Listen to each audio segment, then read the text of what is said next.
The tension spring, sometimes called the heel spring, on my circular sock machine has never been working right.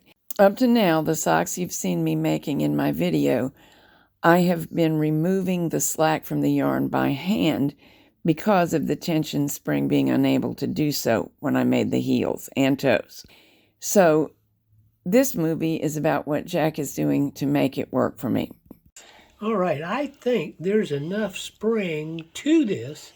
It's just that it's going to need a washer here to go under the screw so that we put it in a position, we squeeze it, and see it's got plenty of bounce to it. But I don't love the rust. What can I do about that? We will steel wool the rust away.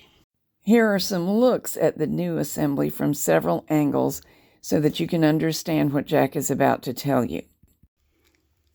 All right, when I looked at this, I've actually never seen a yarn tensioner that wasn't two discs and some kind of a spring to make tension.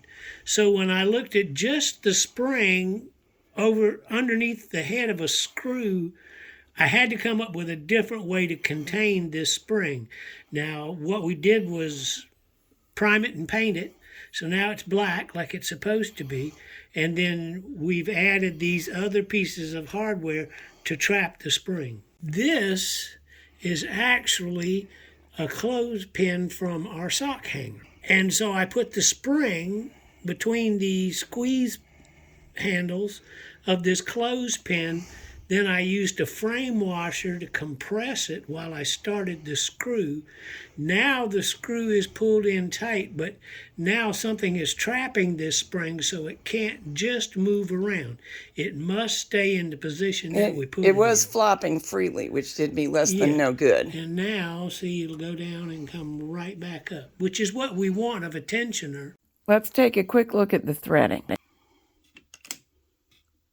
We're coming up through one of the back openings,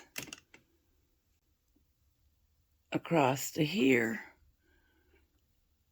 under this loop, and now to knit the heel, I'm going to bring down the spring and catch the yarn and see how it performs. What we're looking for is to see whether at the end of every short row, as I start to knit back in the other direction, any loops form that would cause a problem knitting off the stitches. Now watch this spot. No loop is forming. Oh, this is such an improvement.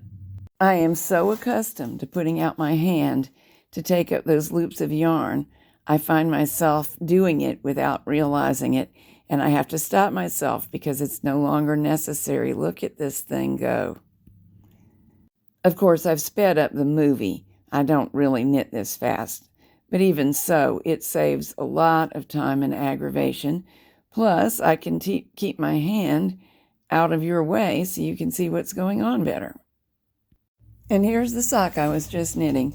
This is known as a Franken sock, a combination of odds and ends of two different sock yarns.